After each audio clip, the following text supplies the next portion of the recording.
कभी कभी उंगली छोड़ दिया करता। इस्माइल अलैहिस्सलाम का बचपना उंगली छोड़ के मीना पहाड़ी पर खेलने लगे। इब्राहिम अलैहिस्सलाम सोचने लगे, मैं करूंगा तो वही जो मेरे परवरदिगार ने मुझे हुक्म दिया है। मैं ईश्वर के आदेश का पालन करूंगा, लेकिन जरा अपनी औलाद को तो देखूं कि ये कितनी सज्जन है, ये कितनी अक्लमंद है, कितनी समझबूझ वाली औलाद है। इस्माइल को आवाज दी, पहाड़ी पर से दी आवाज, इस्माइल इधर आओ। पहाड़ी पर से दी आवाज, इस्माइल इधर आओ। पहाड़ी पर से दी आवाज, इस्माइल इधर आओ। यहाँ कर खुदाए पाक का इरशाद सुन जाओ। यहाँ कर खुदाए पाक का इरशाद सुन जाओ। बहुत अच्छे, जिंदाबाद। उसके बाद बाप और बेटे में जो प्यारी प्यारी गुफ्तगू हुई, खुदा की कसम, अगर हम और आप सब अगर अरबी जानते, अरबी ग्रामर से वाकिफ होते, खुदा की कसम सीना फट जाता। इब्राहिम अलैहिस्सलाम ने अपने बेटे से कहा, क़ाल या बुनय्या इन्नी अरा फिल मनाम। ओ माय सन, कहां जा रहे हो? Oh my son, I see in a dream that. ऐ मेरे लाल, मैंने ख्वाब देखा है, मैंने एक सपना देखा है। क्या? अन्नी अज़बहु, आई एम सैक्रिफाइसिंग, मैं तुझे खुदा की राह में कुर्बान कर रहा हूं। See what do you think?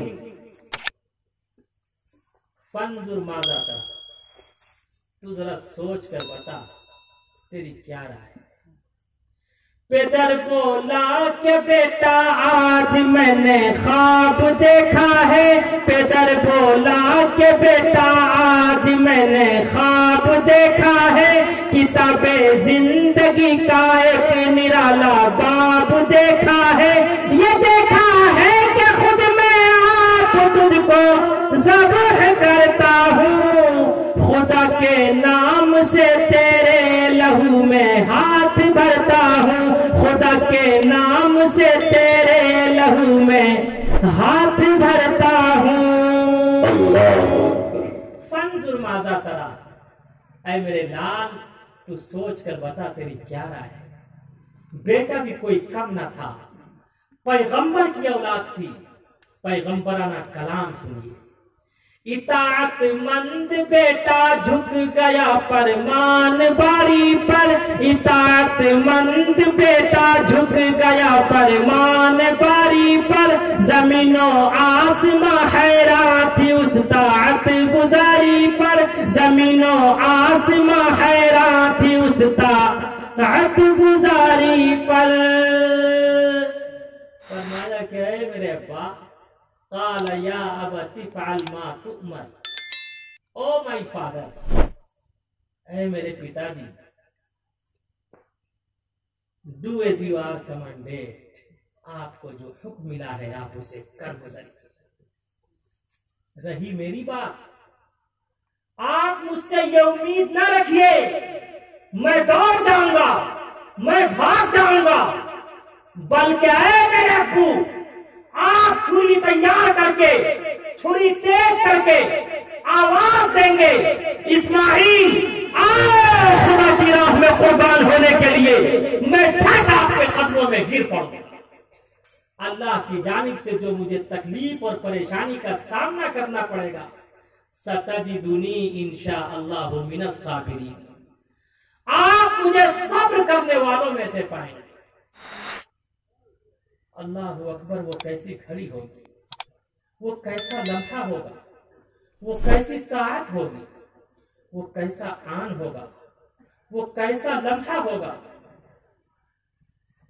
Ibrahim अलैहिस्सलाम ने अपने बेटे की पेशानी को बोसा दिया और कहा कि ऐ मेरे लाल, हकीकतन औलाद हो तो ऐसी हो, उसके बाद इब्राहिम अलैहिस्सलाम से इस्माइल फरमाने लगे, ऐ मेरे अब्बा, जब आप मुझे ज़बह करने लगे, अल्लाह की राह में कुर्बान करने लगे, ऐ मेरे अब्बा, मेरी 2-4 तजवीज़ें हैं, 2-4 बातें हैं, अगर आपको पसंद आए तो आप मेरा मशवरा कबूल फरमा लीजिए।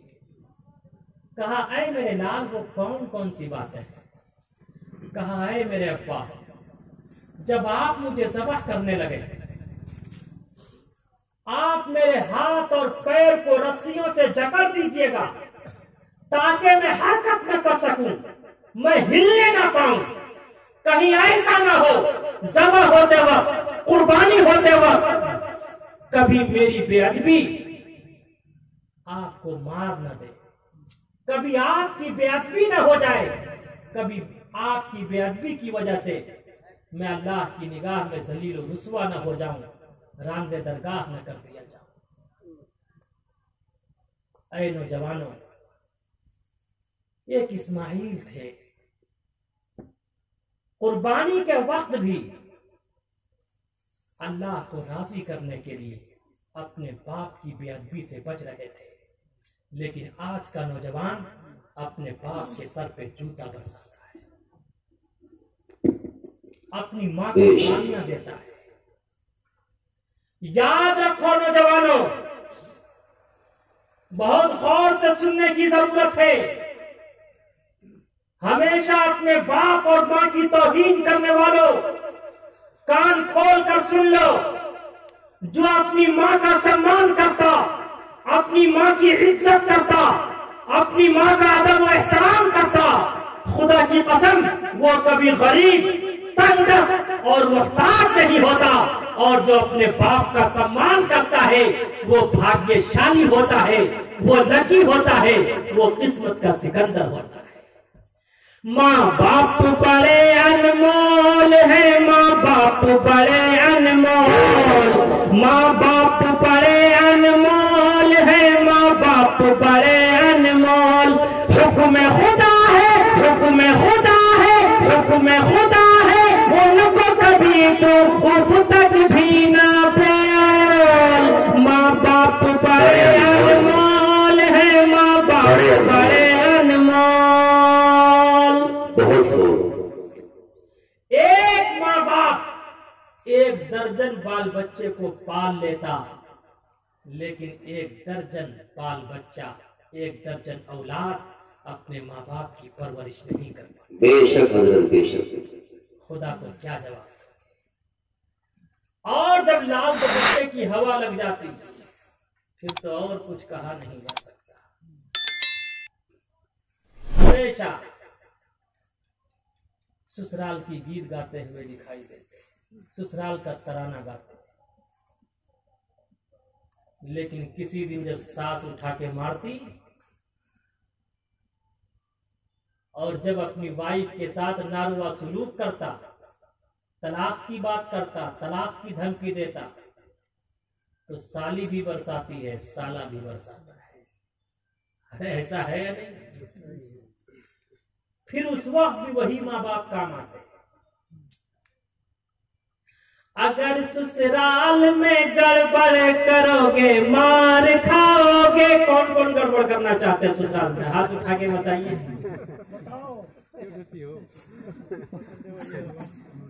कभी तो अपनी वाइफ को जोश और जज्बे में आके तलाक नहीं देंगे इंशाल्लाह। वादा करो नौजवानों।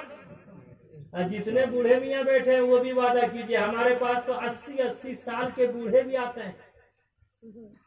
बताइए, बुढ़िया को छोड़ दिया। हाय अल्लाह।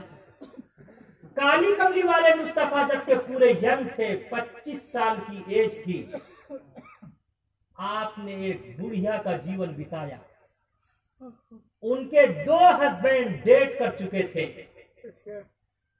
हजरत खदीजतुल कुबरा रजी अल्लाह ताला अन्हा, उनकी उम्र 40 साल थी।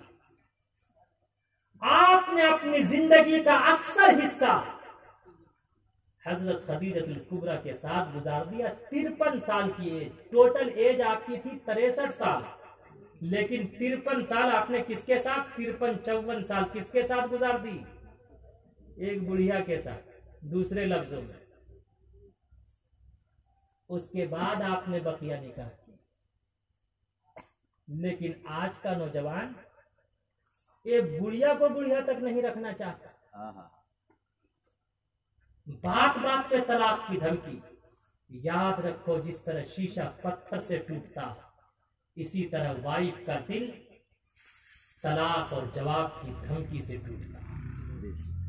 जिस तरह शीशा पत्थर से टूटता, मैं अपनी माँ बहनों से भी कहना चाहता, उसी तरह शौहर का दिल जवाब और तलाक मांगने की वजह से टूटता। इसलिए आज ये तहैया कीजिए कि इंशाअल्लाह अपनी वाइफ को जवाब और तलाक की धमकी नहीं देंगे इंशाअल्लाह। जो भी नौजवान तलाक देता, कहता हजरत मैंने गुस्से में दे दिया। याद रखो, गुस्से में आना औरतों की फितरत है, जज्बे में आना औरतों की फितरत है, मर्दों की नहीं। अल्लाह ने मर्द को तलाक का अधिकार दिया, औरत को नहीं दिया। क्यों? इसलिए कि मर्द गुस्से में अपने ऊपर कंट्रोल कर लेता, आपे से बाहर नहीं होता, और औरत आपे से बाहर हो जाती। Emotional of woman is blazing from अल्लाह।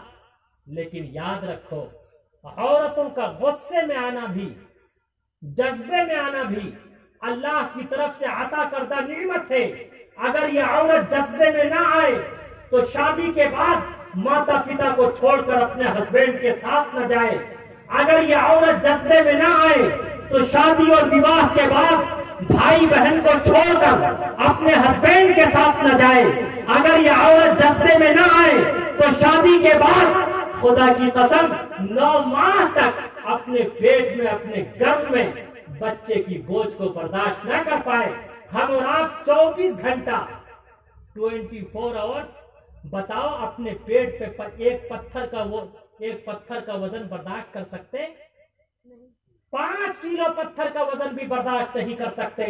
लेकिन एक औरत है 9 माह तक अपने पेट में, अपनी शिकम में एक बच्चे की बोझ बर्दाश्त करती। अगर ये औरत जज्बे में ना आए, बड़े ऑपरेशन से बच्चा पैदा होता, एक मर्तबा चुमकारती, सारा दर्द खत्म हो जाता। अगर ये औरत जज्बे में ना आए, खुदा की कसम पूरी जिंदगी एक शौहर पर निछावर ना कर सके। तो औरतों के जज्बात से फायदा उठाया करो। जज्बात और गुस्से में आकर कभी अपनी बीवी को तलाक मत दिया करो। इंशाअल्लाह अब खूब दिया करेंगे। और जो भी तलाक देता कहता हजरत मैंने गुस्से में दे दिया। क्या कहता? गुस्से में दे दिया। तो क्या कोई प्रेम में भी दिया करता? याद रखो नौजवानों, गुस्सा आना मर्द होने की अलामत है, गुस्से को पी जाना शौहर होने की अलामत है। गुस्सा ना आना नामर्दी की अलामत है, फालतू में गुस्सा आना कमजोरी की अलामत है। गुस्से के वक्त बीवी का खामोश रहना पाकीज़ा उल्फत और मोहब्बत की अलामत है। इंशाअल्लाह हम सब अमल करने के लिए तैयार हैं।